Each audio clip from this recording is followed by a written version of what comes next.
Assalamualaikum warahmatullahi wabarakatuh. Alhamdulillah wahdah wassalatu wassalamu ala man la nabiyya ba'dah Muhammadin wa ala alihi wa sahbihi wa man walah amma ba'du. Para penonton, semoga Allah Azza wa Jalla merahmati dan memberkati kita semua pada pagi ini. Kita menyambung bacaan kita dalam kitab Tajridut Tauhidil Mufid karangan Al-Allamatul Maqrizi rahimahullahu ta'ala. Pada kelas yang lalu kita telah mula pun membincangkan tentang keadaan manusia dalam maqamul ubudiyah dan maqamul isti'anah. Kedudukan dan sikap manusia dalam memperhambakan diri kepada Allah dan memohon pertolongan, bertawakal kepada Allah Subhanahu wa taala.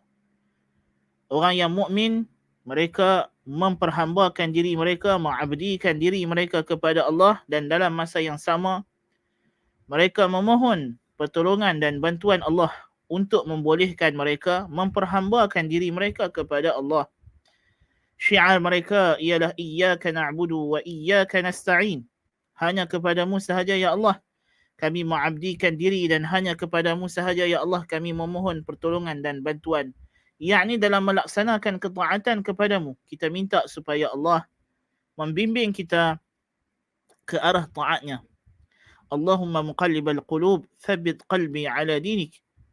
Dan kita berdoa kepada Allah, semoga Allah, supaya Allah membantu kita dalam mempertingkatkan ibadat kita. Allahumma a'inni ala dhikrika wa syukrika wa husni ibadatik. Dan kita telah bincangkan juga golongan yang kedua, yang mana mereka itu bukan sahaja tidak beribadat kepada Allah Azza wa Jal, bahkan mereka juga tidak memohon pertolongan Allah Subhanahu wa taala. Na'udzubillahi min dzalik. Dan mereka ini termasuk golongan yang kufur kepada Allah Azza wa Jal.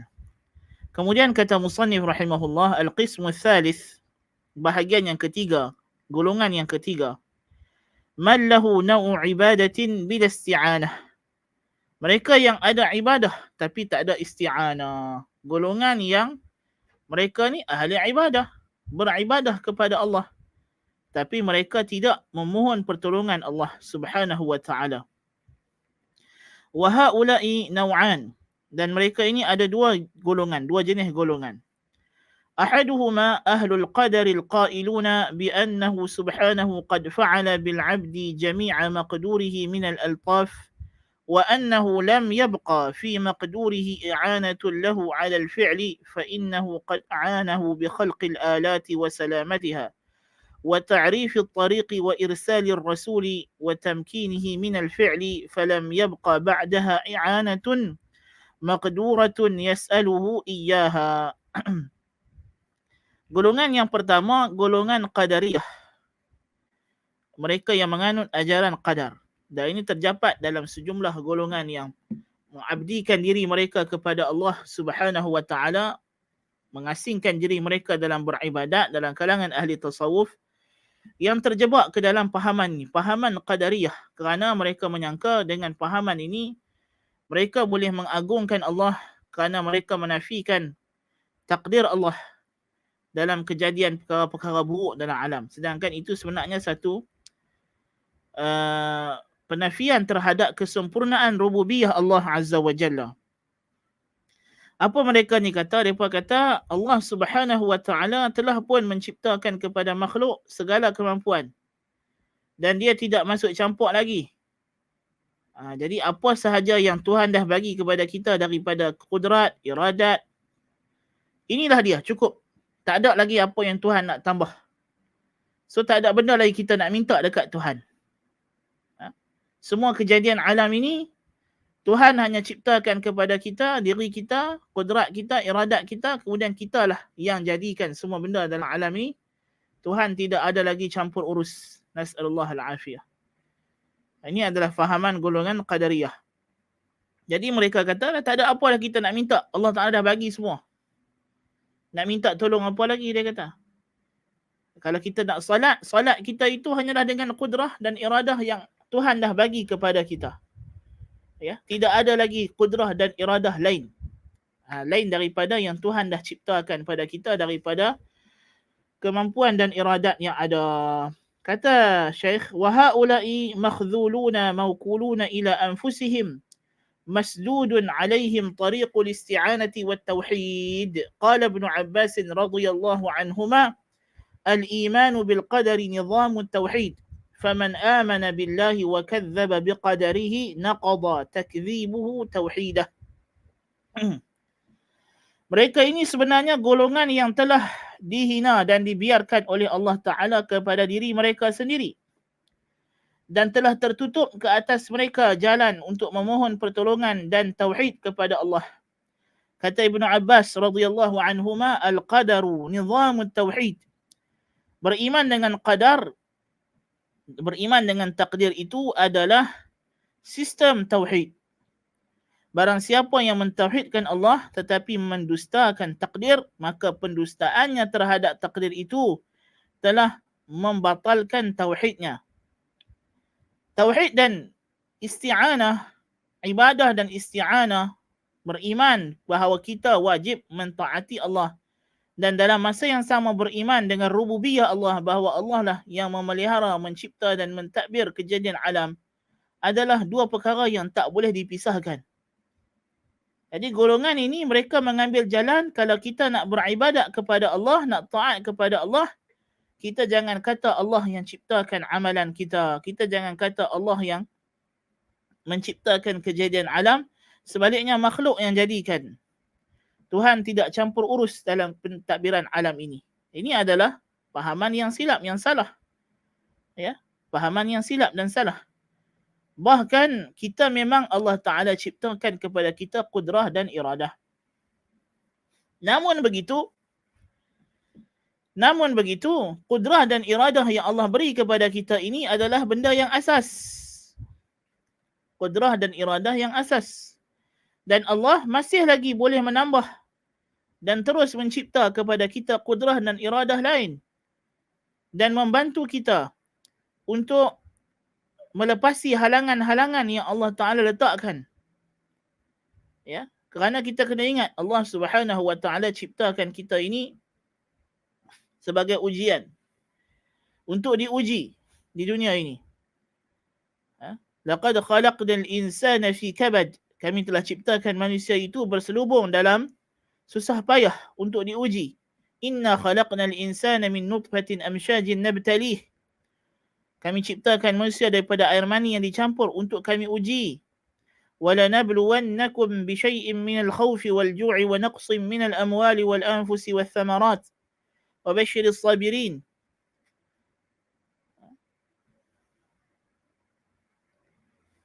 Jadi kita memang diuji oleh Allah Ta'ala. Jadi Allah berikan kita kemampuan. Tetapi dalam masa yang sama Allah Subhanahu Wa Ta'ala juga maha berkuasa untuk menambah dan membimbing kita. Allah Ta'ala berfirman, فَأَمَّا مَنْ أَعْطَى وَاتَّقَى وَصَدَّقَ بِالْحُسْنَى فَسَنُيَسِّرُهُ لِلْيُسْرَى. Barang siapa yang menggunakan kudrah dan iradah yang telah Allah Ta'ala ciptakan secara asas kepadanya untuk mentaati Allah, فَأَمَّا مَنْ أَعْطَى, barang siapa yang memberikan sedekah, وَاتَّقَى, dan bertakwa kepada Allah, وَصَدَّقَ بِالْحُسْنَى, dan membenarkan al-husna, membenarkan akhirat dan syurga, ya, membenarkan janji dan ganjaran Allah, فَسَنُيَسِّرُهُ لِلْيُسْرَى, maka Allah akan mudahkan dia kepada perkara-perkara yang baik. وَأَمَّا مَنْ بَخِلَ وَاسْتَغْنَى وَكَذَّبَ بِالْحُسْنَى فَسَنُيَسِّرُهُ لِلْعُسْرَى. Adapun sebaliknya, mereka yang menggunakan kudrah dan iradah yang Allah beri kepada mereka untuk derhaka kepada Allah, menjadi bakhil, mendustakan janji-janji Allah, tidak beriman dengan hari akhirat, maka Allah akan mudahkan juga dia untuk beribadat, untuk melakukan amal-amal maksiat sebagai hukuman di atas keingkarannya.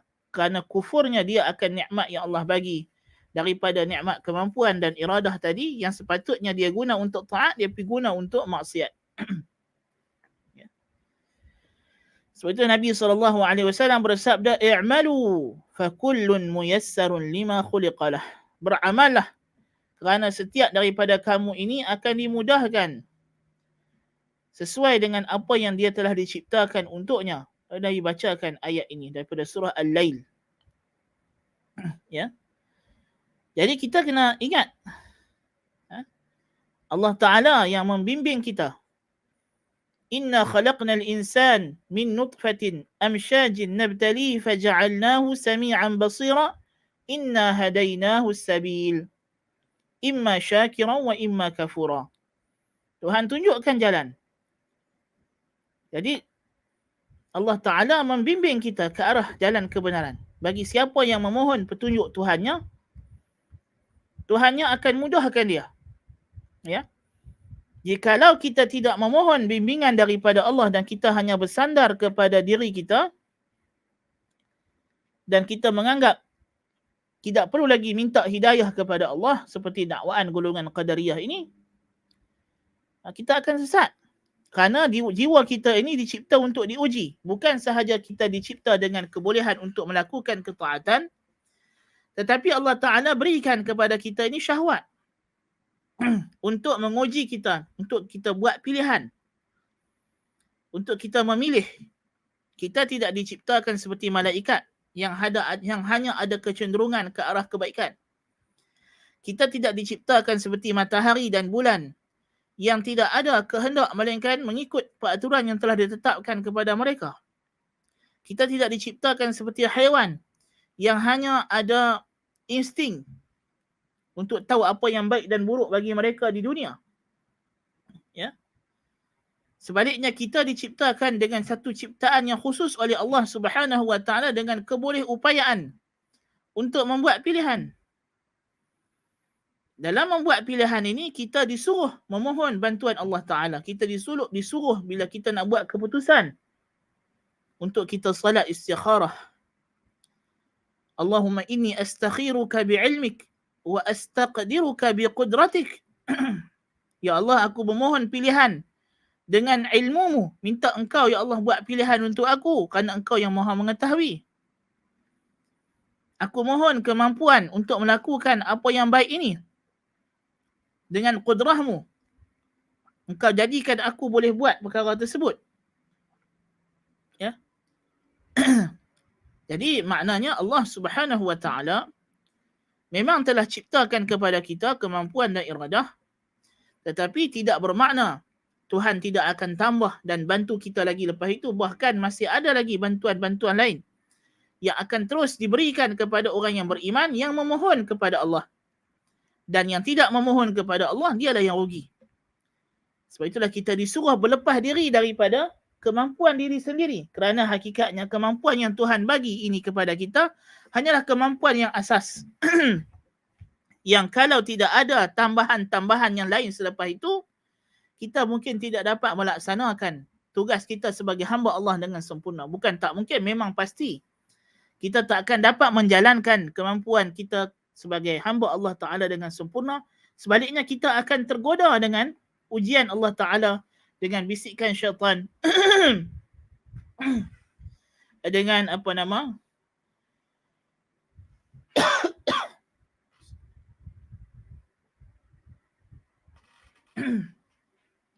akan tergoda dengan pujuk rayu syaitan, tergoda dengan syahwat kita, kehendak diri kita. Ya, jadi itu semua akan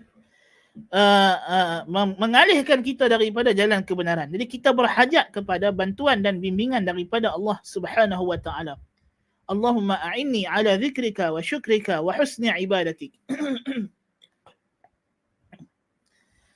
النوع الثاني من لهم عبادة وأوراد لكن حظهم ناقص من التوكل والاستعانة لم تتسع قلوبهم لارتباط الأسباب بالقدر وأنها بدون المقدور كالموات الذي لا تأثير له بل كالعدم الذي لا وجود له وأن القدر كالروح المحرك لها والمعول على المحرك الأول فلم تنفذ بصائرهم من السبب إلى المسبب ومن الآلة للفاعل فقل نصيبهم من الاستعانة وهؤلاء لهم نصيب من التصرف بحسب استعانتهم وتوكلهم ونصيب من الضعف والخذلان بحسب قلة استعانتهم وتوكلهم ولو توكل العبد على الله حق توكله في إزالة جبل عن مكانه لأزاله.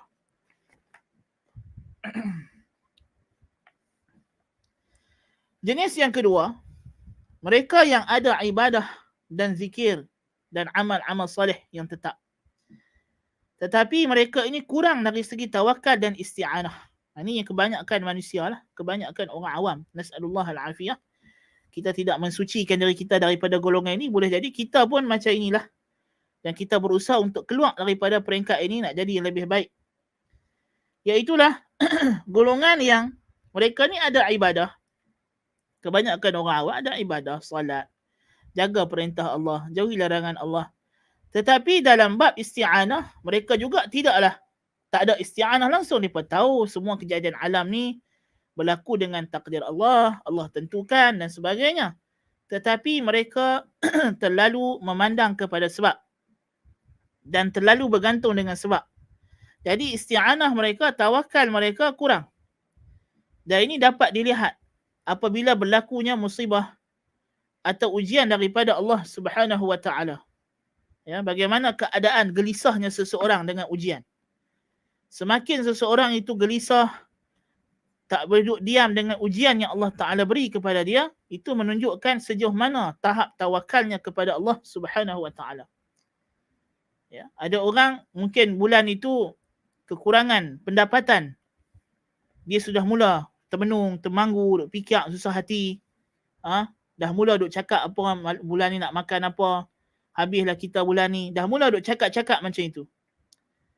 Dia terlupa bahawasanya Allah Ta'ala yang akan bagi dia rezeki. Ya, bukan dia yang tentukan rezeki diri dia. Bukan pekerjaan dia, bukan bos dia, bukan duit gaji dia. Ya, rezeki anak bini dia pun bukan dia yang tentukan. Ya. Jadi ini kebanyakan orang macam itu. Ya. Walaupun mereka secara asasnya beriman dengan qada dan qadar, tetapi iman mereka itu bersifat teori, tidak bersifat praktikal. Sedangkan tawakal ini, dia adalah teori dan praktikal. Teori kita tahu dalam hati kita bahawasanya Allah Subhanahu Wa Taala yang mencipta, mentakdirkan, yang memberi rezeki, yang meluaskan dan menyempitkan rezeki. Itu pengetahuan yang kita peroleh melalui pengajian. Tetapi sejauh mana kita nak jadikan pengetahuan kita ini sebagai praktik dalam hidup kita. Inilah yang menjadi tempat ujian manusia. Kebanyakannya, mereka tidak dapat jadikan tawakal itu sebagai praktikal. Tidak menjadikan dia amalan hati. Mereka tidak mendidik hati mereka untuk bergantung kepada Allah Subhanahu Wa Taala. Mereka masih lagi ada kebergantungan kepada sebab dan melupakan musabbib. Bergantung kepada alat, melupakan kepada pembuat. Pelaku yang sebenar, itulah Allah Azza wa Jalla. Ya. Sedangkan orang yang kuat tawakalnya, yang jenis yang pertama tadi, mereka tidak akan jazak, mereka tidak akan gelisah dan mereka tidak akan menjadi gundah gulana kerana hanya sedikit ujian yang menimpa mereka, kerana mereka tahu apapun ujian yang datang, Allah yang menentukan. Ya. Kalau tidak dengan sebab ini, Allah akan datangkan dengan sebab yang lain. وَمَنْ يَتَّقِ اللَّهَ يَجْعَلْ لَهُ مَخْرَجًا وَيَرْزُقْهُ مِنْ حَيْثُ لَا يَحْتَسِبُ وَمَنْ يَتَوَكَّلْ عَلَى اللَّهِ فَهُوَ حَسْبُهُ إِنَّ اللَّهَ بَالِغُ أَمْرِهِ قَدْ جَعَلَ اللَّهُ لِكُلِّ شَيْءٍ قَدْرًا. Barang siapa yang bertakwa kepada Allah, Allah pasti akan jadikan untuknya jalan keluar dan Allah akan berikan kepadanya rezeki dari arah yang dia tak sangka. وَيَرْزُقُهُ مِنْ حَيْثُ لَا يَحْتَسِبُ وَمَنْ يَتَوَكَّلْ عَلَى اللَّهِ فَهُوَ حَسْبُهُ. Barang siapa yang bertawakal kepada Allah, maka Allah akan mencukupkan dia. Inna Allah balighu amrih. Allah pasti akan menyampaikan, akan melaksanakan apa jua keputusannya. Qad ja'ala Allahu likulli syai'in qadra. Allah telah tetapkan bagi setiap perkara itu qadarnya. So mereka ini golongan, kalau orang yang betul-betul bertawakal, mereka akan berusaha dan mereka tidak akan kecewa. Ya, mereka tidak akan kecewa jikalau usaha yang mereka buat itu tidak seperti yang mereka harapkan, kerana mereka tahu akhirnya natijahnya ialah apa yang Allah tetapkan dan Allah yang lebih mengetahui, dan mereka telah serahkan urusan mereka kepada Allah Subhanahu wa taala. Adapun golongan yang terakhir ini, mereka ini beriman secara teori, tetapi bila datang praktikal, dia tak berapa nak terselah teori tersebut. Ya, mereka masih lagi dalam hati mereka ada kebergantungan, ada lagi kita kata pandangan kepada sebab itu masih kuat. So masih lagi datang rasa risau, gundah gulana, stres, tekanan perasaan, tekanan emosi, hanya kerana sedikit kekurangan rezeki, hanya kerana sedikit ujian, sakit dan sebagainya, sudah mula gelisah, tak boleh duduk, tak tentu arah. Dah mula terpacul daripada mulut mereka serba sedikit perkara-perkara yang dilarang oleh syarak, yang mana sepatutnya tidak boleh berlaku perkara tersebut daripada mereka. So mereka ini, kata pengarang rahimahullah ta'ala yang dia petik daripada Ibn Qayyim rahimahullah, akan mendapat bantuan Allah sekadar mana mereka bertawakal kepada Allah. Dan mereka akan dibiarkan oleh Allah kepada diri mereka sendiri sekadar mana mereka bergantung kepada sebab dan melupakan musabbibul asbab, melupakan Tuhan yang mencipta sebab, Allah Azza wa Jalla. فإن قيل ما حقيقة الاستعانة عملا قلنا هي التي يعبر عنها بالتوكل، وهي حالة للقلب تنشأ عن معرفة الله تعالى وتفرده بالخلق والأمر والتدبير والضر والنفع، وأنه ما شاء كان وما لم يشأ لم يكن، فتوجب اعتمادا عليه وتفويضا إليه وثقة به، فتصير نسبة العبد إليه تعالى كنسبة الطفل إلى أبويه فيما ينوبه من رغبته ورهبته، فلو دهمه ما عسى أن يدهمه من الآفات لم يلتجئ إلى غيرهما، فإن كان العبد مع هذا الاعتماد من أهل التقوى كانت له العاقبة الحميدة.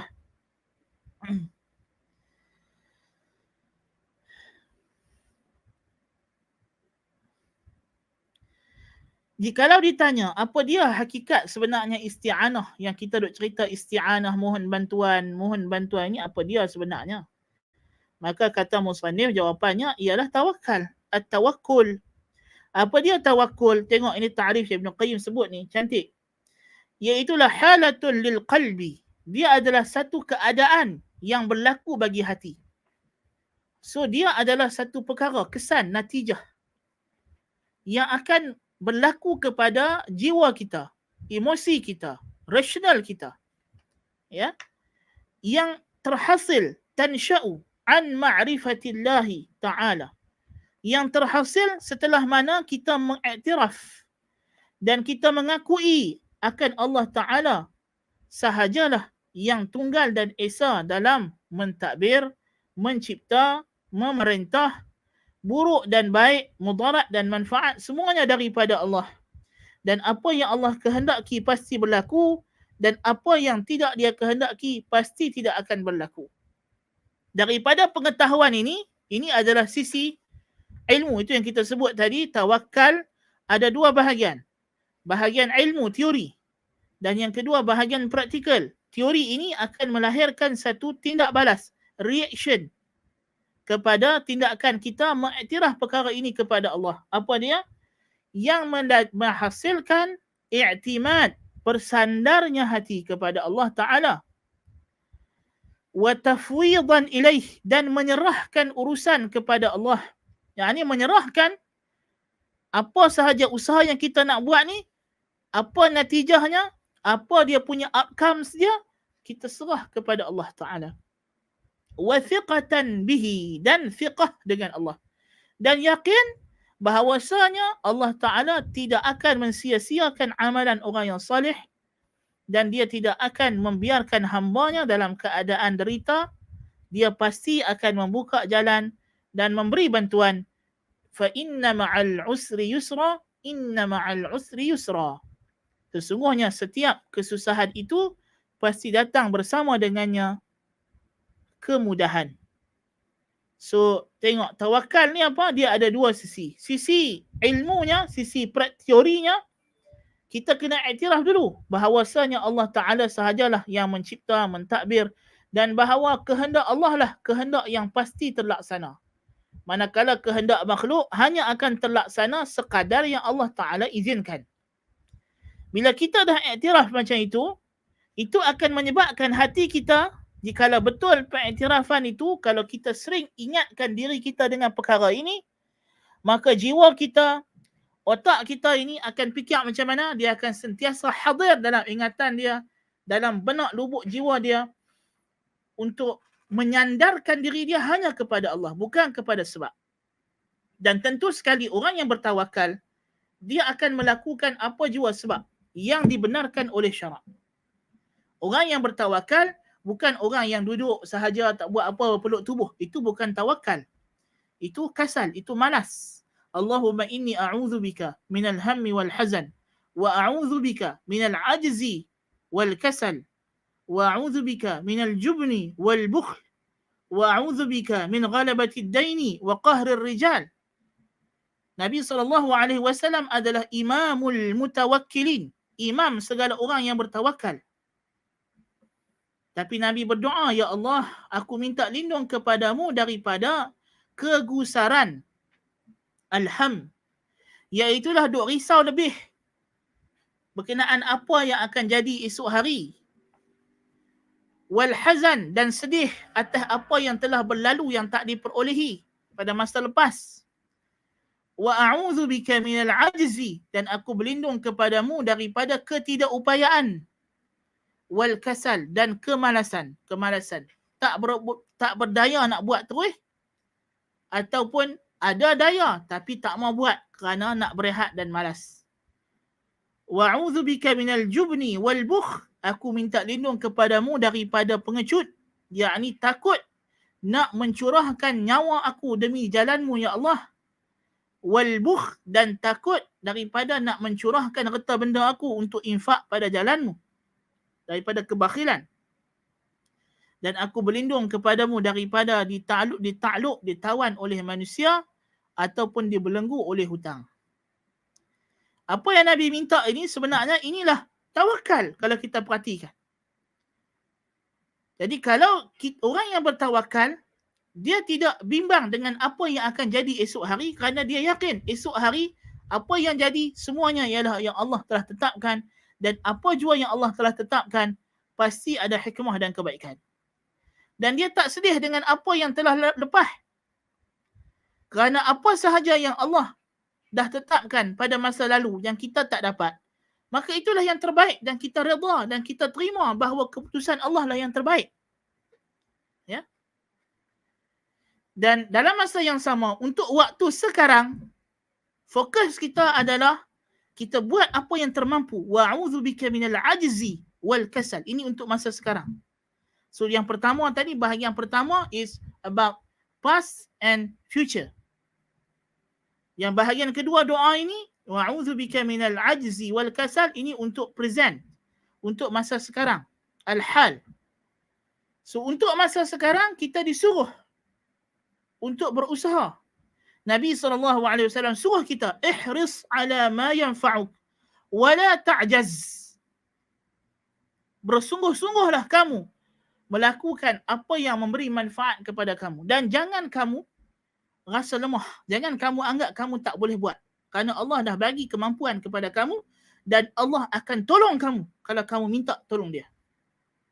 Wala ta'jaz.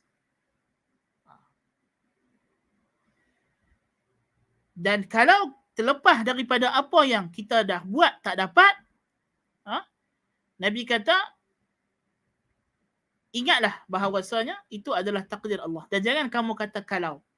Kerana kalau itu akan membuka pintu amalan syaitan. Ya. Jadi kerana kita bertawakal kepada Allah Subhanahu wa taala. Jadi orang yang bertawakal, Nabi SAW kata, "Lau tawakkaltum 'ala Allah haqqa tawakkulihi, lasirtum kat-tayr, taghdu khimasan wa taruhu bitana." Kalau kamu betul-betul tawakal kepada Allah, kamu akan jadi seperti burung. Dia keluar daripada sarang dia pagi pergi cari makan, perut kosong. Dia balik petang, perut penuh kenyang. Inilah dia tawakal. Tawakal bukan duduk dalam rumah tak buat apa, duduk berzikir saja. Tak. Bahkan orang yang bertawakal, dia keluar mencari rezeki. Ya, dia keluar mencari rezeki. Dia tidak menanti rezeki datang bergolek kepada dia, kerana Allah Ta'ala telah sediakan rezeki di tempatnya dan kita disuruh keluar pergi mengambilnya. Kan? Huwallazi ja'ala lakumul arda dhalulan famshu fi manakibiha wa kulu min rizqih wa ilaihi nusyur. Allah Ta'ala kata dalam surah Tabarak, dalam surah Al-Mulk, dialah yang menjadikan kepada kamu permukaan bumi ini dhalulan, tempat yang kamu boleh pijak dan berjalan. Famshu fi manakibiha, maka berjalanlah di atas permukaan bumi ini. Wa kulu min rizqih, dan makanlah daripada rezeki Allah. Wa ilaihi nusyur, dan kepadanya lah kamu akan dikembalikan, dibangkitkan semua di akhirat. Jadi kita disuruh cari. Rezeki memang Allah dah sedia. Tapi Allah tak sedia. Maksudnya dia hantar mai bergolek depan pintu rumah. Kita kena keluar pergi ambil. Ya. Jadi tengok, orang yang bertawakal, dia faham dua perkara. Pertama, dia kena usaha. Tapi usaha itu bukanlah bermakna dia yang akan mewujudkan rezeki yang tidak wujud. Tetapi usaha di sini adalah untuk pergi mengambil rezeki yang Allah dah sedia. So dia akan redha dan terima berapa banyak pun yang Tuhan dah bagi. Ya. Umpama kalau kita diberitahu, aku dah bagi kepada kamu duit. Satu orang kaya datang, dia kata kepada, ataupun majikan kata, saya sudah masukkan kepada kamu bonus bulan ini ke dalam akaun masing-masing. Tugas kita adalah kalau nak dapat duit, kita kena pergi bank ambil. Berapa yang kita dapat, itulah dia. Kan? Itulah kalau kita nak kata walillahil mathalul a'la. Dan bagi Allah perumpamaan lebih tinggi. Bukan bermakna nak tunggu bos kita nak kena main suar duit kat rumah kita seorang-seorang. Bukan. Ya, rezeki telah disediakan oleh Allah Ta'ala. Tugas kita adalah pergi mengambilnya dengan kita berusaha. So, orang yang bertawakal, dia berusaha dan bekerja. Tapi dia tahu, dia berusaha ini bukan berusaha daripada kosong. Usahanya ini bukan untuk mewujudkan benda yang tak wujud. Tetapi dia berusaha hanyalah untuk mengambil apa yang telah diletakkan sahaja. Tidak lebih seperti seorang pekerja yang pergi ke mesin ATM untuk ambil gaji dia bulan tersebut. Dia takkan boleh dengan cara, dia takkan boleh tambah gaji dia dengan dia pergi ke bank yang lain, ataupun dia gunakan jalan yang lebih jauh, atau dia kayuh basikal daripada asalnya dia naik motor untuk menyusahkan diri dia dengan harapan kalau dia buat macam itu, gaji dia dalam akaun dia akan bertambah. Tak mungkin. Takkan bertambah dan takkan berkurang. Kalau gaji dia bulan tu 3,000, 3,000 lah yang akan masuk dalam bank dia. Dia buatlah macam mana pun, dia pergilah ke bank waktu mana pun, gaji dia tetap banyak tu. Tapi dia mesti kalau dia nak ambil gaji tersebut, dia kena pergi ke mesin ATM. Baru dia akan dapat. Dia kena ada usaha, kasbun. Maka walillahil mathalul a'la, kita ni rezeki Tuhan dah letak. Ya. Jadi kita usaha untuk apa? Untuk ambil rezeki. So orang yang bertawakal, dia tidak berpeluk tubuh, dia berusaha dan dia reda dan terima berapa banyak pun gaji yang Tuhan bagi, rezeki yang Tuhan dah sedia kepada dia. Dia terima dengan seadanya dan dia yakin inilah yang terbaik dan paling layak untuk dia. Kalau banyak, banyaklah. Kalau sikit, sikitlah. Itu orang yang tawakal. Tak? Jadi tawakal bukan bermakna menafikan usaha. Itu kalau, dan tawakal ni dia berlaku dalam beberapa perkara. Tawakal yang paling tinggi, yang paling penting yang untuk kita bertawakal kepada Allah Subhanahu wa Ta'ala ialah bertawakal dalam mengislahkan diri kita. Dalam memperelokkan diri kita. Kita kena yakin kepada Allah Subhanahu wa Ta'ala bahawa Allah telah letakkan satu jaminan kepada kita. Kalau kita minta kepada Allah, kita berusaha kepada Allah Ta'ala untuk mensucikan jiwa kita, Allah pasti akan sucikan jiwa kita. Tak? Allah Ta'ala suruh kita berdoa, Allahumma a'inni ala zikrika wa syukrika wa husni ibadatik. Allah suruh kita berdoa, Allahumma ati nafsi taqwaha wa zakkiha anta khairu man zakkaha anta waliyuha maulaha. Allah suruh kita berdoa, Rabbana la tuzigh qulubana ba'da idh hadaitana wa hab lana min ladunka rahmatan innaka antal wahhab. Jadi kita buat segala ibadah yang Allah suruh, kita berdoa, kita mohon kepada Allah untuk Allah bimbing kita, berikan kita akhlak yang elok, jiwa yang sempurna, jiwa yang tamakninah, an-nafsul mutmainnah. Kita buat segala yang dalam kemampuan kita.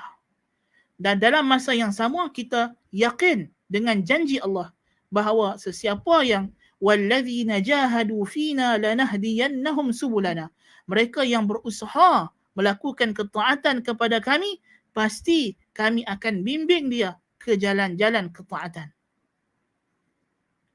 Jadi orang yang beriman, kalau dia bertawakal, dia akan buat sebanyak habis mungkin ibadah kepada Allah Ta'ala. Dia tidak akan rasa lemah untuk buat ketaatan. Itu satu. Ya. Bertawakal kepada Allah untuk selamat daripada akhirat. Ini juga penting. Kita kena yakin bahawasanya apa pun yang kita buat, Allah Ta'ala telah janji kalau kita taat kepada dia, kalau kita jauhi larangan dia, kita akan dimasukkan ke syurga. So kita mengharap benda ini. Kita takutkan neraka dan kita mengharapkan syurga. Ini juga kesan daripada tawakal.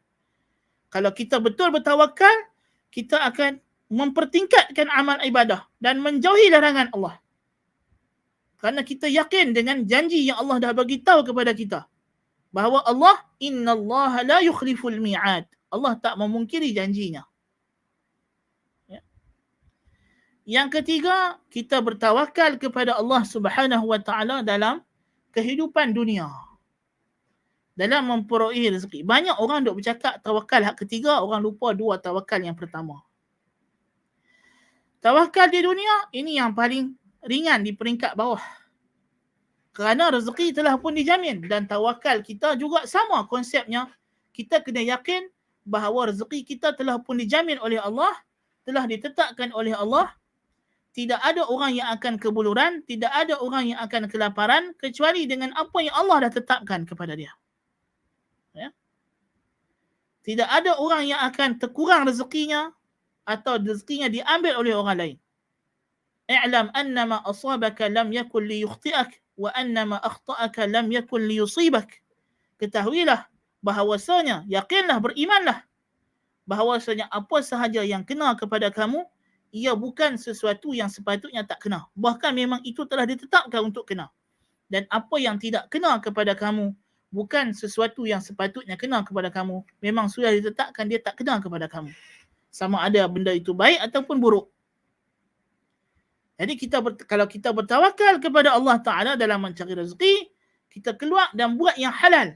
Kita patuh suruhan Allah. Kalau Tuhan kata benda ni halal, boleh buat, kita buat. Yang Tuhan kata tak boleh buat, jangan buat. Pasal apa? Kita tahu. Kalau aku buat cara yang haram ni pun, rezeki aku takkan bertambah. Ya? Adakah dengan aku ambil rasuah, rezeki yang tadi sepatutnya 1,000 akan bertambah jadi 2,000? Tak akan bertambah. Ya? Adakah dengan aku makan riba, maka rezeki aku akan bertambah? Tidak bertambah. Sebaliknya Allah dah menjanjikan, yamhaqullahu riba wa yurbis sadaqat. Allah akan menghapuskan keberkatan riba dan akan menggandakan ganjaran sedekah. Sebaliknya musibah yang akan menanti kita. Sebaliknya itu akan menjadi sebab untuk kita terhalang. Tuhan akan tarik balik rezeki kita. Nas'alullah al-afiyah. Ya? Jadi kalau orang itu dia tawakal kepada Allah, dia tidak akan buat benda yang haram. Ini ada orang dia tak faham konsep tawakal. Dia sakit, barang dia hilang, dia pergi jumpa bomo, dia pergi cari tukang sihir, tukang nujum, dia kata tawakal. Ini bukan tawakal, ini syirik.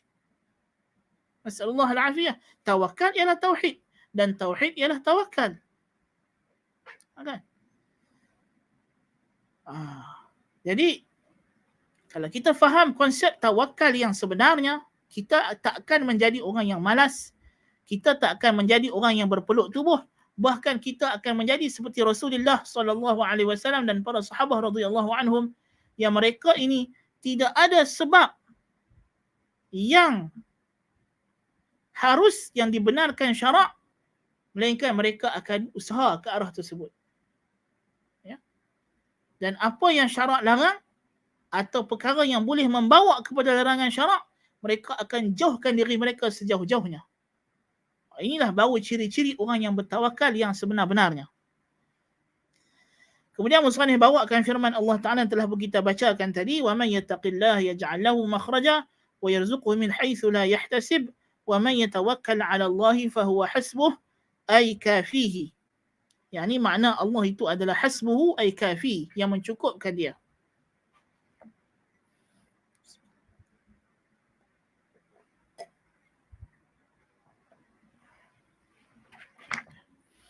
Al-qism al-rabi', bahagian yang keempat, golongan yang keempat. Man lahu isti'anatun bila ibadah. Wa tilka halatu man syahida tafarrud Allah bid-durri wan-naf'i wa lam yadri ma yuhibbuhu wa yardah. فتوكل عليه في حظوظه فأسعفه بها وهذا لا عاقبة له سواء كانت أموالا أو رياسات أو جاها عند الخلق أو نحو ذلك فذلك حظه من دنياه وآخرته. Golongan yang keempat, golongan yang hanya ada tawakal tapi tak ada ibadah. Ini adalah golongan yang hanya menyaksikan rububiyah tapi tak menyaksikan uluhiyah. Mereka yang hanya mengharapkan bantuan daripada Allah Ta'ala dalam memperoleh habuan dunia yang mereka nak sahaja. Sama ada kedudukan, pangkat, jawatan, harta, kemuliaan di sisi makhluk. Ya? Jadi doa mereka hanyalah dalam bentuk dunia. Allah Ta'ala berfirman dalam surah Al-Baqarah, وَمِنَ النَّاسِ مَنْ يَقُولُ رَبَّنَا آتِنَا فِي الدُّنْيا وَمَا لَهُ فِي الْآخِرَةِ مِنْ خَلَاقٍ.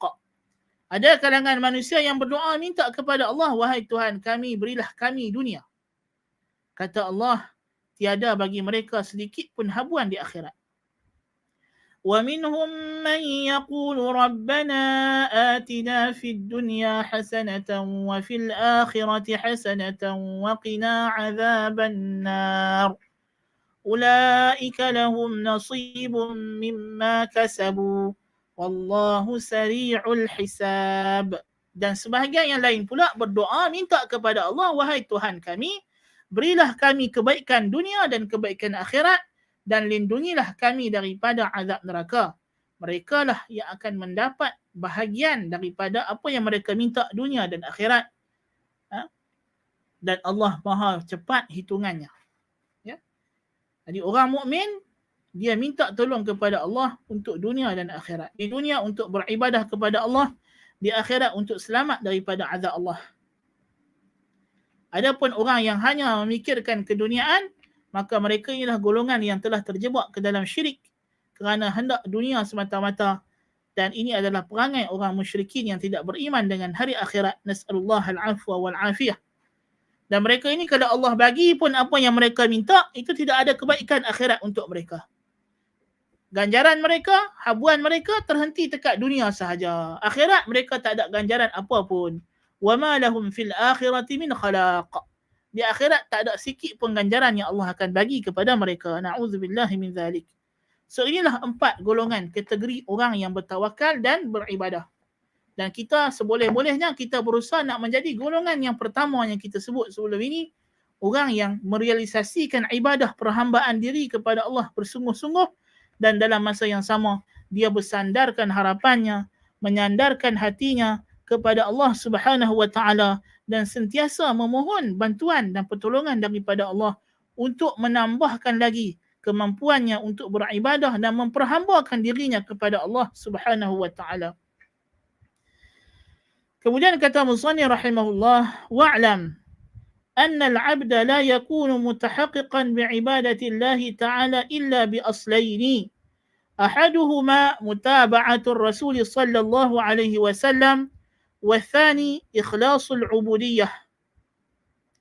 Kemudian dia bincang di sini tentang dua prinsip ibadah, dua syarat untuk diterima ibadah kita di sisi Allah. Yang pertama ialah mengikuti perintah dan suruhan dan ajaran baginda Rasul sallallahu alaihi wasallam. Ibadah jikalau kita tak ikut seperti yang Nabi ajarkan, Nabi perintahkan, sama ada dia akan menjadi invalid, tidak sah terus, atau dia akan menjadi ibadah yang tidak sempurna di sisi Allah Ta'ala dan mengurangkan harapan kita untuk memperolehi ganjaran yang terbaik dan mengurangkan ganjaran. So sama ada kita, kalau kita beribadah tidak mengikut sunnah Nabi SAW, sama ada ibadah itu tidak sah, batal terus, ataupun kalau sah, dia tidak akan mencapai derajat ibadat yang sempurna, yang mana itu adalah syarat untuk kita mendapat ganjaran penuh daripada Allah. Ya. Dan boleh jadi ibadat yang tak sempurna ini tidak akan dapat ganjaran daripada Allah, walaupun dia cukup untuk melepaskan tanggungjawab di dunia sahaja. Yang kedua adalah ikhlas, mengharapkan ganjaran hanya daripada Allah dan untuk Allah. Ibadat mestilah dibuat untuk Allah dan mengharap ganjaran daripada Allah di dunia dan juga akhirat. وَالنَّاسُ فِي هَذَيْنِ الْأَصْلَيْنِ أَرْبَعَةُ أَقْسَامٍ.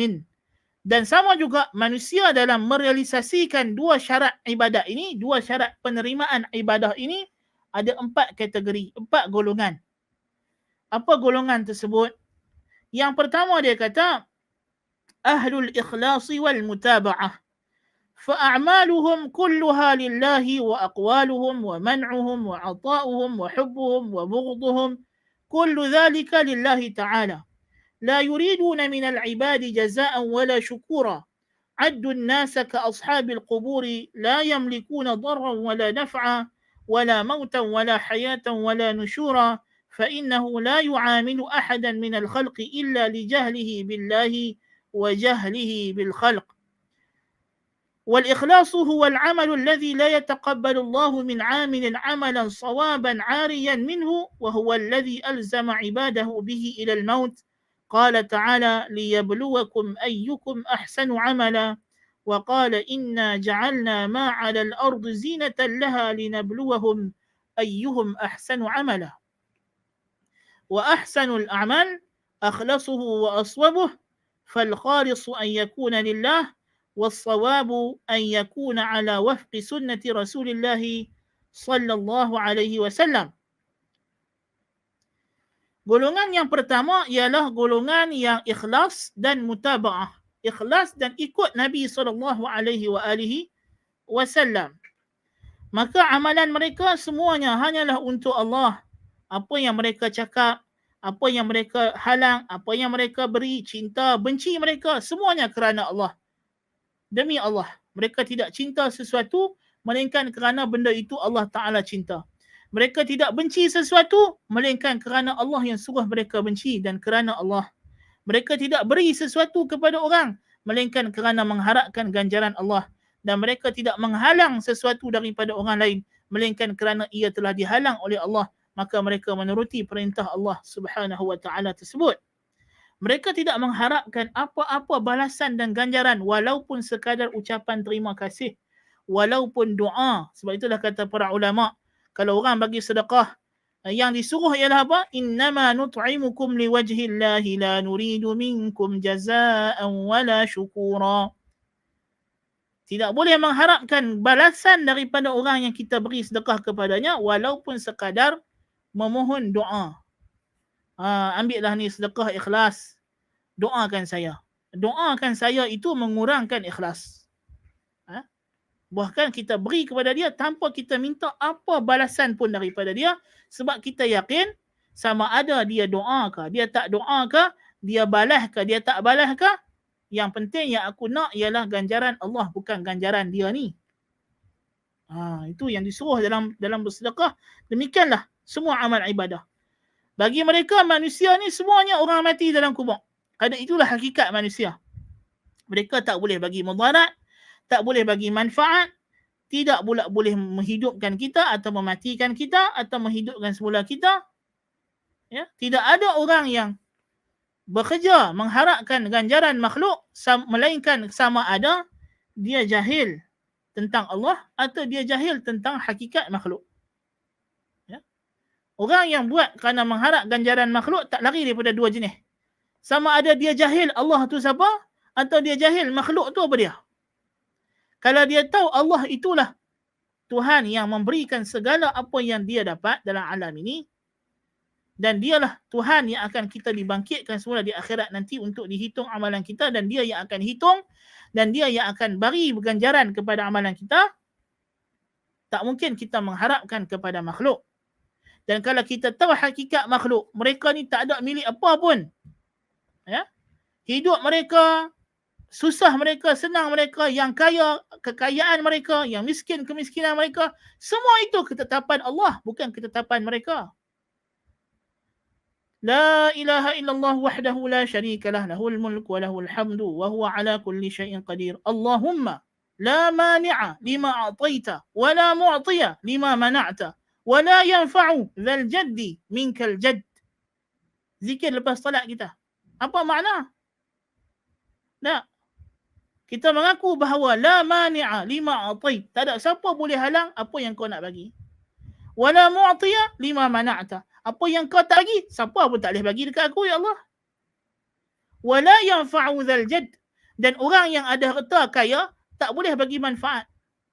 Minkal jadd. Kekayaan dia itu engkau yang bagi. Ini hakikat makhluk. Tuhan, la ilaha illallah wahdahu la syarika lah, lahul mulku wa lahul hamdu wa huwa ala kulli syai'in qadir. Kerajaan semua Tuhan punya. Dialah yang maha berkuasa, tak ada sekutu bagi dia. Itu zikir lepas solat kita yang kita ulang lepas subuh, lepas zuhur, lepas asar, lepas maghrib, lepas isyak. Ya. 5 kali sehari kita ulang. Setiap hari. Jangan kita buat-buat tak tahu. Ya. Itu adalah tauhid kita kepada Allah Subhanahu wa taala. Jadi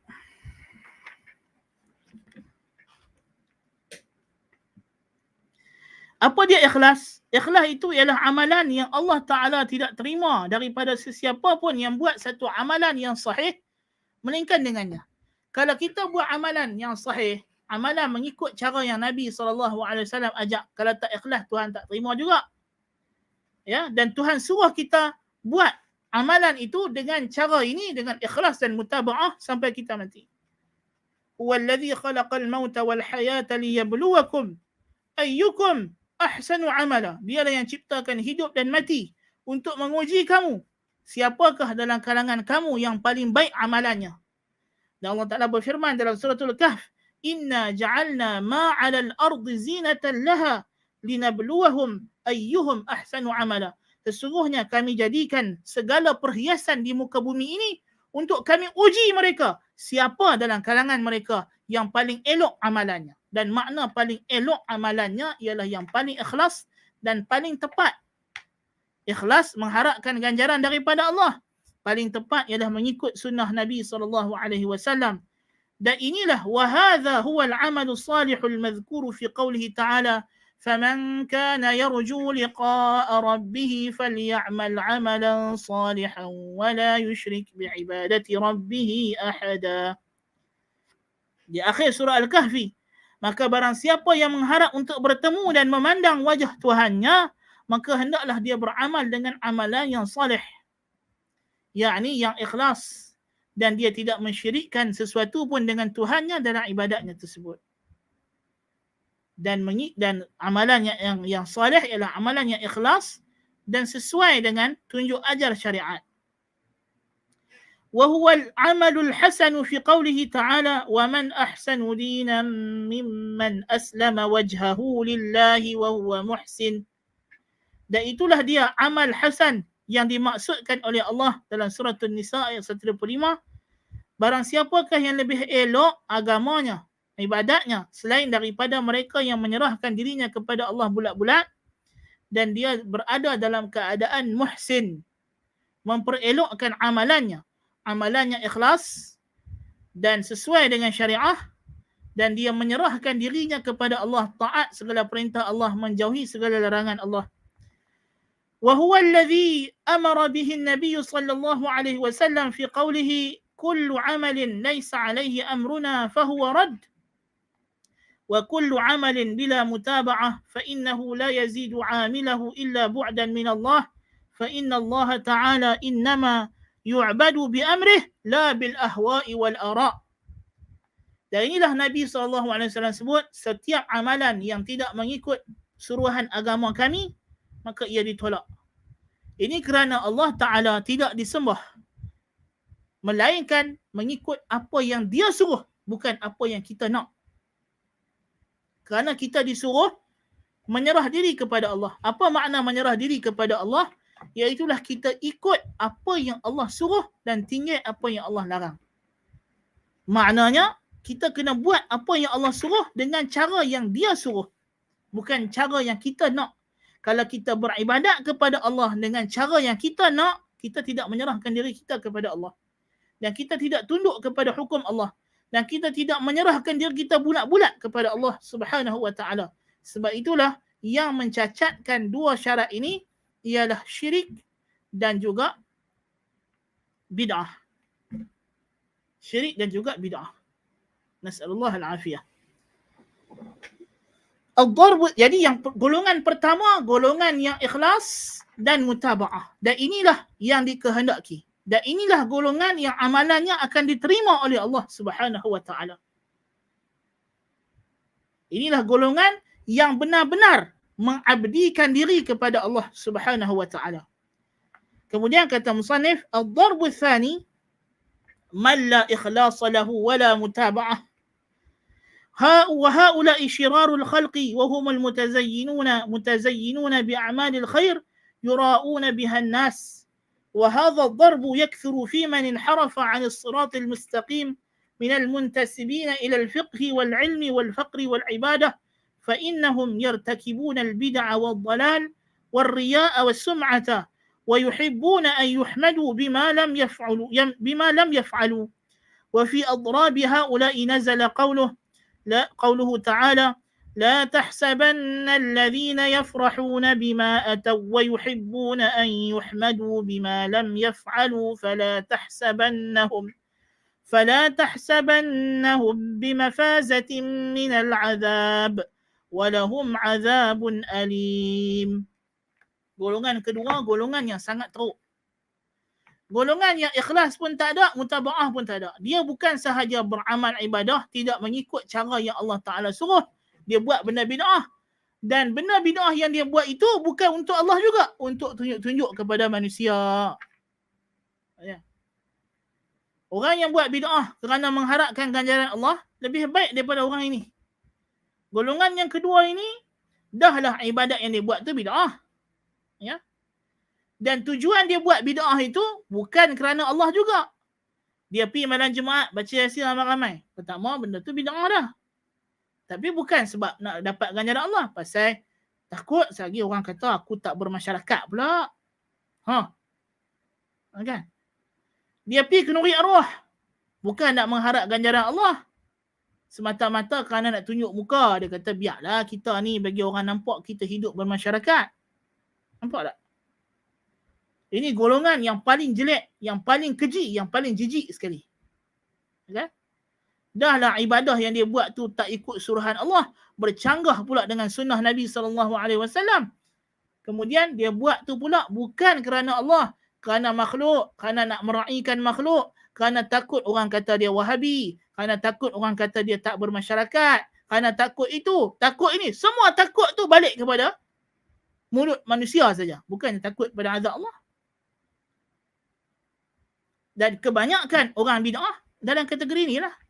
Hakikatnya mereka buat bid'ah bukan kerana Allah, kerana makhluk. Perhati cuba soalan-soalan yang selalu masuk dekat kita. Ustaz, saya ni ada orang panggil pergi kenuri arwah.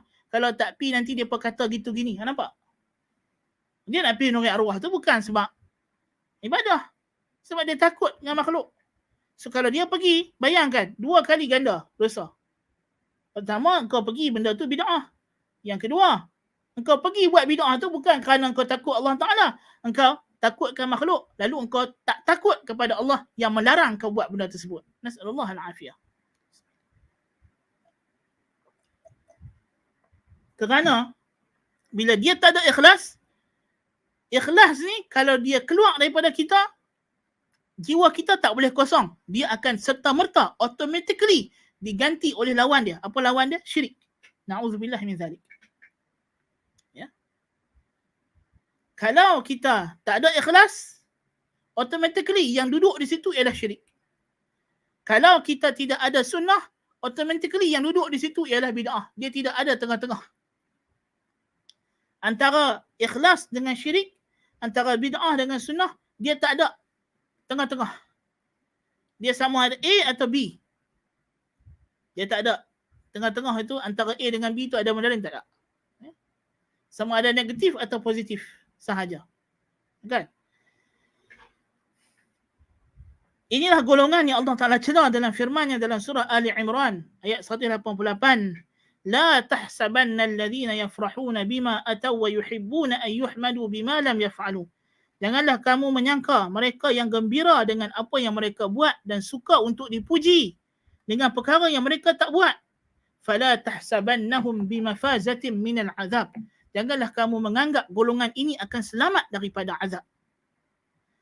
Walahum azabun alim. Bagi mereka azab yang sangat pedih. Na'udzubillahi min dzalik. الضرب الثالث من هو مخلص في أعماله لكنها على غير متابعة الأمر كالجهال العباد والمنتسبين إلى الزهد والفقر وكل من عبد الله على غير مراده والشأن ليس في عبادة الله فقط بل في عبادة الله كما أراد الله ومنهم من يمكث في خلوته تاركا للجمعة ويرى ذلك قربة ويرى مواصلة صوم النهار بالليل قربة وأن صيام يوم الفطر قربة وأمثال ذلك. Golongan yang kedua ahli bid'ah tapi ikhlas. Mereka ini ada ibadah, nak buat ibadah kepada Allah, semangat nak ibadah, tapi ibadah mereka tak ikut yang Tuhan suruh. Bahkan kadang-kadang mereka buat benda yang Tuhan larang, lalu mereka menyangka itu ibadah. Ada yang pergi bersuluk khalwat, duduk dalam tempat bersuluk dia sampai tak pergi sembahyang jamaah dan Jumaat. Ada yang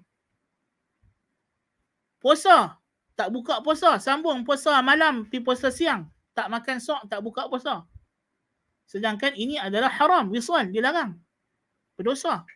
Dia hanya khusus untuk Nabi SAW sahaja. Ada yang puasa pada hari-hari yang dilarang seperti hari raya Aidilfitri atau puasa hari raya Aidil Adha. Dan dia menyangka dengan dia berpuasa itu Tuhan akan sayang dekat dia.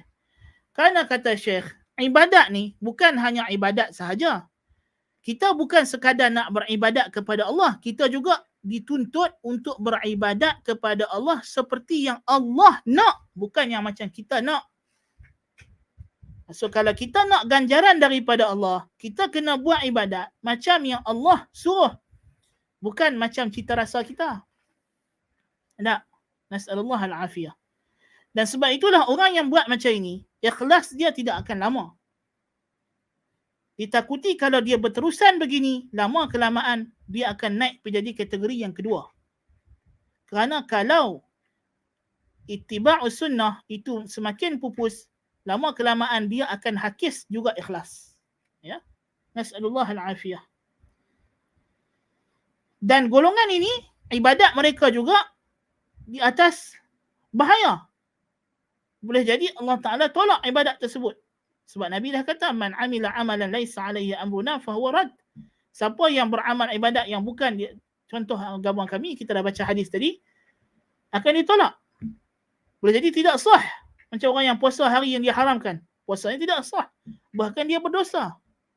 Ya? Berdosa pula tu. As'alullah al-afiyah.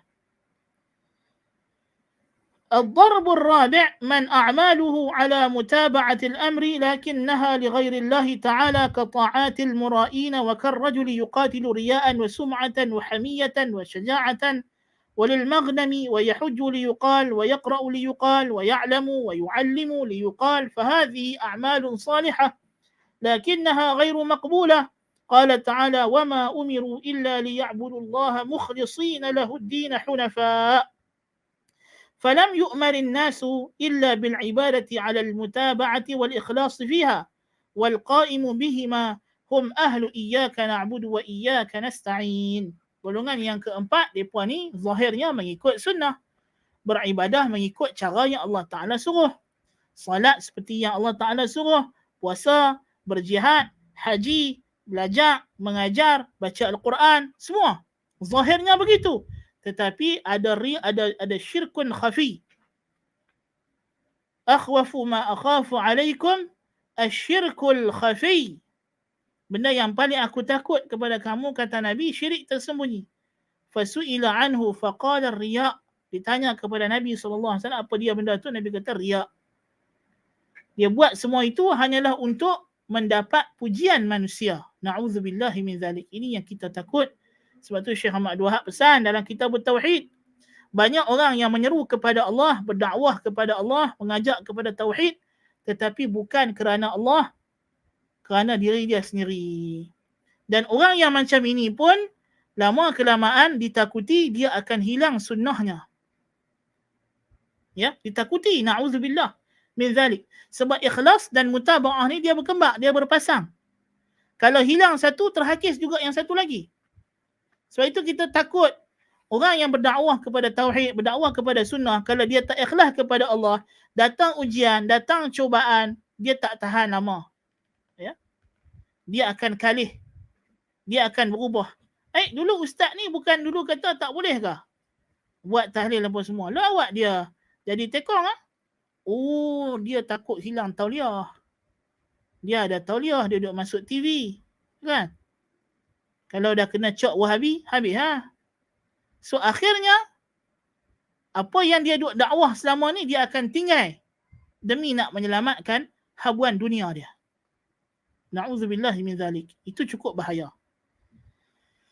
Maka tidak dan inilah Allah Ta'ala sebut dalam surah Al-Bayyinah, وَمَا أُمِرُوا إِلَّا لِيَعْبُدُوا اللَّهَ مُخْلِصِينَ لَهُ الدِّينَ حُنَفَاءَ. Manusia itu tidak disuruh melainkan untuk beribadat kepada Allah, mengikhlaskan baginya ketaatan, mengharapkan, menghadapkan diri hanya kepada Allah dan berpaling daripada selain Allah. Itu yang kita disuruh, ikhlas. Dan manusia dan yang menegakkan perkara ini ialah mereka yang benar-benar merealisasikan maqam iyyaka na'budu wa iyyaka nasta'in.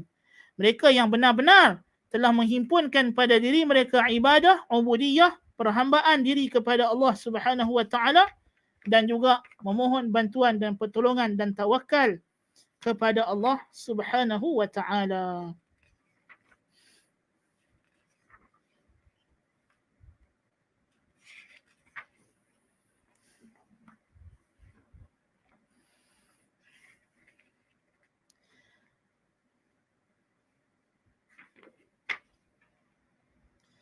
Baik.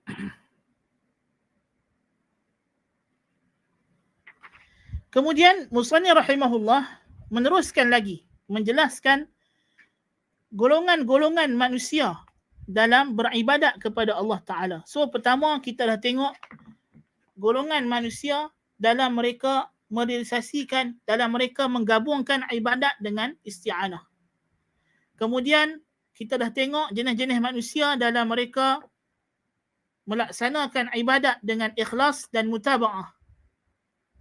Kemudian, dan kita dah tahu jenis yang patut kita ada. Ya?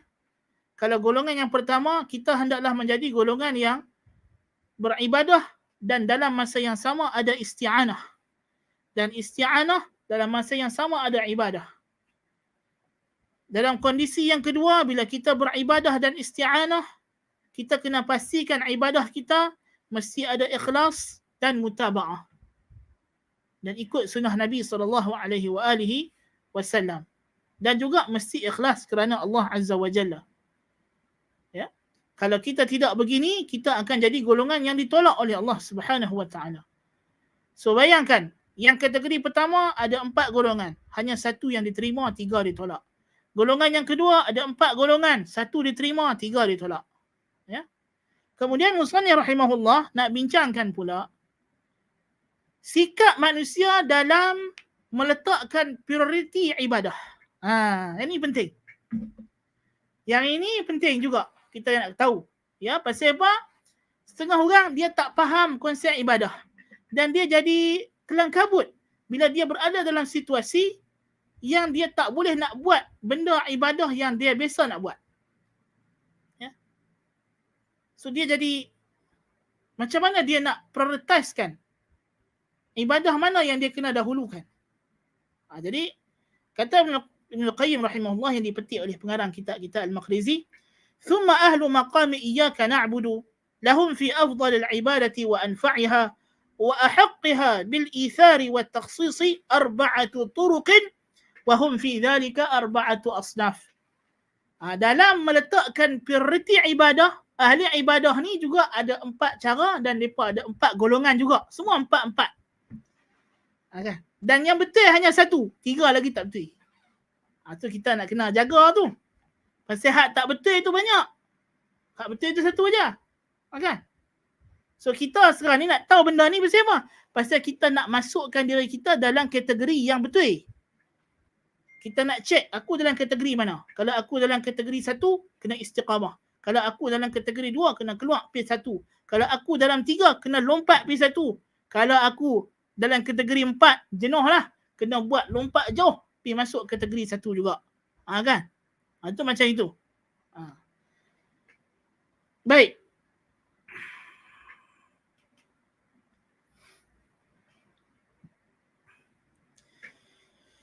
الصنف الأول عندهم أنفع العبادات وأفضلها أشقها على النفوس وأصعبها. قالوا لأنه أبعد الأشياء من هواها وهو حقيقة التعبد والأجر على قدر المشقة. وروى حديثا ليس له أصل أفضل الأعمال أحمزها أي أصعبها وأشقها. وهؤلاء هم أرباب المجاهدات والجور على النفوس. قالوا وإنما تستقيم النفوس بذلك إذ طبعها الكسل والمهانة والإخلاد إلى الراحة فلا تستقيم إلا بركوب الأهوال وتحمل المشاق. Golongan yang pertama dalam bab ini, golongan yang melihat anggapan mereka ibadat ni yang paling afdal, yang paling susah. Mereka faham lagu tu. Semakin susah ibadat itu, semakin afdal lah ia. Dan mereka meriwayatkan hadis palsu yang tidak ada asalnya. Afdalul a'mali ahmazuha. Ibadat yang paling afdal ialah yang paling susah. Sedangkan ini adalah salah. Dan berlawanan dengan kehendak Allah dalam syariat. Allah Ta'ala kata, yuridullahu bikumul yusra wa la yuridu bikumul usr. Allah Ta'ala kata, dan Nabi SAW kata, ad-dinu yusrun wa la yushadda ad-dina illa ghalabah. Agama itu yang senang. Dan tidak ada orang yang cuba menyusahkan agama melainkan dia akan dikalahkan.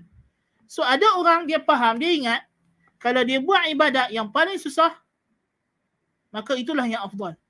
Ya? Dia tengok hari hujan nak pergi masjid, ada payung, ada kereta, dia sengaja naik motor tak bawa payung. Awak ni pasal lencur pergi masjid, dia kata nak bagi ibadat afdal lah sikit. Kan? Padahal dengan cara tersebut dia telah melakukan perkara yang Tuhan larang. Dia masuk masjid dalam keadaan baju basah-basah, kena orang kotak masjid. Ya. Kan? Ada orang, doktor kata, pakcik ni dah tak larat nak puasa. Kalau puasa bahaya diri. Tahun ni pakcik banyak fidyah sudahlah. Dia tak kira, nak puasa juga. Sampai lembek-lembek, sampai terlantak, tak nak buat apa, mata terjegir beliak, terjelai lidah, keluar air liak. Nak puasa, tak mau buka puasa. Ada orang dia sengaja menyusahkan diri dia dengan ibadat. Ya? Dia saja tak mau ambil keringanan dan rukhsah walaupun dah sampai ke tahap memudaratkan diri dia. Kan? Ini adalah golongan yang melihat ibadat ni benda yang susah. Kan? Mereka sengaja berjaga malam. Dah mengantuk, nak bangkit tahajud juga sampai tersengguk-sengguk, sampai baca pun dah tak betul dah. Kan? Tapi nak jegir beliak juga. Kan? Sedangkan Nabi larang. Nabi kata kalau mengantuk, tidur. Kan? Takut nanti hampa rasa hampa duk berdoa minta rahmat, rupanya hampa duk minta laknat kat diri sendiri. Nas'alullah al-afiyah. Kan? Wasinfu tsani, golongan yang kedua, qalu afdalul ibadati wa anfa'uha at-tajarrud wa az-zuhdu fi dunya wa at-taqallul minha ghayat al-imkan wa ittirahu al-ihtimam biha wa 'adamu al-iktirath lima huwa minha. Golongan yang kedua pula, depa ni kata kalau nak ibadat kena buang dunia. Tinggal terus dunia, pergi duduk suluk uzlah, duduk dalam gua, duduk di gunung ganang, duduk dalam rumah, jangan kawan, duduk rumah pun pergi duduk dekat ujung-ujung kampung, jangan jumpa siapa, jangan berkawan dengan siapa, tinggal dunia terus. Ini golongan yang kedua. Thumma haula'i qisman, golongan yang kedua ni ada dua jenis pula. Fa'awamuhum zannu anna hadha ghayatun fashammaru ilayhi وعملوا عليه وقالوا هو أفضل من درجة العلم والعبادة ورأوا الزهد في الدنيا غاية كل عبادة ورأسها. Golongan yang pertama daripada jenis ini, mereka menganggap inilah dia tujuan ibadat. Ibadat ialah untuk buang dunia. Bukannya zuhud menurut mereka ialah buang dunia, tinggal dunia. Kan? Baju tu cukuplah sepasang dua saja. Kalau boleh cari baju hak corak compang camping hak dah bertampai-tampai. Kan? Jangan simpan duit semua buang. Kan? Rumah tu kalau boleh duduk cukup-cukup dengan badan, cukup-cukup untuk tidur saja. Kan? Jadi mereka memilih jalan ini. Mereka melihat dengan cara mereka beribadat macam ini, mereka menyusahkan diri dan meninggalkan dunia. Inilah dia ibadat. Tuhan nak kita beribadat sebab Tuhan nak suruh kita buang dunia. Ini satu tanggapan. Wa khawassuhum, adapun yang golongan elit mereka, tadi golongan awam, di golongan elit mereka, ra'au hadha maqsudan li ghairihi wa anna al-maqsuda bihi 'ukuful qalbi 'ala Allah ta'ala wal istighraq fi mahabbatihi wal inabatu ilayhi wat tawakkul 'alayhi wal ishtighalu bi mardatihi فرأوا أفضل العبادات دوام ذكره بالقلب واللسان. ثم هؤلاء قسمان. فالعارفون إذا جاء الأمر والنهي بادروا إليه ولو فرقهم وأذهب جمعيتهم، والمنحرفون منهم يقولون المقصود من القلب جمعيته، فإذا جاء من يفرقه عن الله لم يلتفت إليه ويقولون يطالب بالأوراد من هو غافل فكيف بقلب كل أوقاته ورد. Golongan yang kedua, bagi mereka, mereka kata buang dunia ni bukan tujuan, bukan maksud, tapi dia wasilah. Wasilah kepada apa? Wasilah supaya hati kita ni hanya ingat Allah, jangan ingat lain. Hati kita ni hanya kepada Allah. Dari satu segi betul. Dari satu segi betul lah, memanglah kita hati kita dah sebut tawakal, kena sentiasa zikrullah. Itu sahih. Tapi bukan dengan cara kita buang dunia. Bukan dengan cara buang dunia. Kan? Jadi golongan yang kedua ini, mereka mengatakan kita kena hidup susah, kita kena buang dunia supaya hati kita tak bertakluk dengan dunia. Kalau dah sampai satu tahap, kita rasa hati kita ni dah tak pandang dunia, tak apa, lepas tu kalau nak pakai baju elok sikit, kalau nak duduk rumah besar sikit, tak apa. Mereka ni ada golongan yang macam tu juga. Kan? So mereka ni kata, dia ni walaupun rumah besar, Tok Syekh ni walaupun rumah besar, kereta besar, tapi hati dia dah tak terkesan dengan dunia. Dia dulu dah pergi duduk dalam hutan, dah bersuluk 70 tahun, 30 tahun duduk dalam hutan. So dia dah tak pandang dunia. So tak apalah kalau sekarang dia pakai kereta Mercedes yang baru ke, rumah banglo 7 tingkat ke, tak ada masalah dia kata. Tapi kita masih dalam proses nak melatih ni tak boleh. Kita kena buang semua. Semua kena bagi kat Tok Syekh. Pasal apa? Tok Syekh walaupun dia dapat dunia, dia hati dia dah tak berpaut kepada dunia. Dia kata. Ini adalah rahsia. Pasal apa orang sufi suka bagi harta kat Tok Syekh. Tok Syekh kaya, mereka miskin. Kan? Alasan mereka, Tok Syekh mereka dah tak cinta dunia. Dah tak terpaut kepada dunia. Mereka masih berpaut kepada dunia. So mereka kena bagi harta mereka, dunia mereka ni kena pergi letak kepada orang yang dah tak terkesan dengan dunia. Kononnya lah. Ha. Dan golongan ini pula, kata Syekh, ada dua golongan.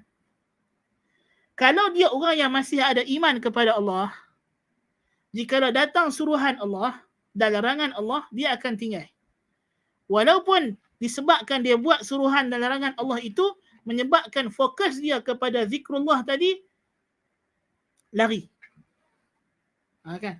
Mungkin dia bila datang orang susah, orang miskin nak minta tolong, dia pergi tolong. Walaupun dengan dia menolong orang tersebut menyebabkan dia hilang fokus sedikit daripada yang dia duk ingat Allah, duk zikir dalam hati tu, Allah yang dia duk agak tu lah. Kan? Adapun golongan yang menyeleweng daripada kalangan mereka ini, mereka kata kita yang penting ingat Allah. So kalau kita sudah ingat Allah, tak payah dah ibadat. Ibadat apa pun, larangan apa pun dah tak kena pada kita. Sudah terangkat taklif. Ini golongan yang sesat daripada kalangan Sufiyah. Dan insya-Allah kita akan tangguh perbincangan berkenaan golongan ini. Ada beberapa tafsir yang kita kena sebut berkenaan ajaran ini. Ajaran ini ajaran yang besar dalam kalangan ahli tasawuf, dan dia ada falsafah yang bahaya yang kita kena sebut supaya orang hati-hati. Dan ini adalah di antara fahaman yang banyak tersebar dalam masyarakat sebenarnya. Mereka menganggap ibadat itu adalah ini. Jadi kita akan tangguhkan tafsirnya pada sesi yang akan datang biiznillah ta'ala. Kita naktafi bihadzal qadar fi hadzal yawm biiznillah ta'ala. Aqulu qali hadza wa astaghfirullahal azim li wa lakum. Ada soalan? Assalamualaikum warahmatullahi. Kita pergi majlis selepas selesai tahlil sekadar untuk tunjuk muka. Dikatakan tidak mau. Inilah yang kita sebut tadi, nampak tak? Baru sebut tadi, tengok datang dah soalan. Lepas tu kita kata, mereka yang buat benda bid'ah ni bukan kerana Allah Ta'ala. Mereka nak kedudukan dalam masyarakat. Mereka pergi tu sebab nak tunjuk muka. Nanti kita kononnya tak. Mereka nak ganjaran makhluk, bukan ganjaran Allah. Mereka tak peduli kalau Tuhan marah pun, yang penting jangan sampai orang kata kita tak masyarakat. Inilah dia golongan yang kedua tadi yang Ibn Qayyim sebut tadi. Golongan yang paling dikeji oleh Allah Ta'ala. Na'udzubillah min zalik. Nah. Tawakkul dan tawakal. Sebutan dia ialah at-tawakkul. Bahasa Arab. Orang Melayu biasa sebut tawakal. Adapun dari segi masdar yang betul dalam bahasa Arab ialah at-tawakkul. Tapi orang Melayu biasa sebut tawakal. Assalamualaikum warahmatullahi wabarakatuh. Jika golongan buruh mesti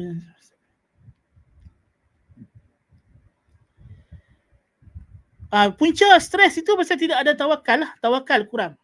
Ya, pasal mereka tidak melihat kepada, inilah yang kita sebut tadi ya. Disebabkan mereka tidak nampak rezeki itu datang daripada Allah dan mereka ada bergantung. Sebab tu kita tak boleh tahu kita ni di mana kedudukan kita dalam golongan yang tawakal tadi, melainkan datang ujian. Datang ujian baru kita nampak, rupanya aku selama ni aku ingat aku tawakal kepada Allah. Rupanya aku duk tawakal dekat pekerjaan aku. Bila Tuhan bagi COVID-19 ni, baru aku sedar. Kalau tak mai benda ni, aku tak sedar. Aku duk terus tawakal kepada kerja aku. Inilah hikmah Allah Ta'ala bagi ujian kepada manusia. Sebab tu Tuhan kata, وَلَنَبْلُوَنَّكُمْ بِشَيْءٍ مِنَ الْخَوْفِ وَالْجُوعِ وَنَقْصٍ مِنَ الْأَمْوَالِ وَالْأَنْفُسِ وَالثَّمَرَاتِ وَبَشِّرِ الصَّابِرِينَ. Nabi suruh baca surah Baqarah banyak-banyak. Nabi suruh baca surah Al-Insan tiap pagi Jumaat. Kan? Nabi suruh baca surah Al-Kahfi sekurang-kurangnya. Baca Quran. Nah, golongan yang stres ni, adakah mereka selama ni mereka duk baca Quran dan faham ayat-ayat macam ni? Tak faham. Sebab tu mereka jadi lagu tu. Nas'alullah al-afiyah. وصلى الله نبينا محمد وعلى آله وصحبه وبارك وسلم. سبحانك اللهم بحمدك أشهد أن لا إله إلا أنت أستغفرك وأتوب إليك. السلام عليكم ورحمة الله وبركاته.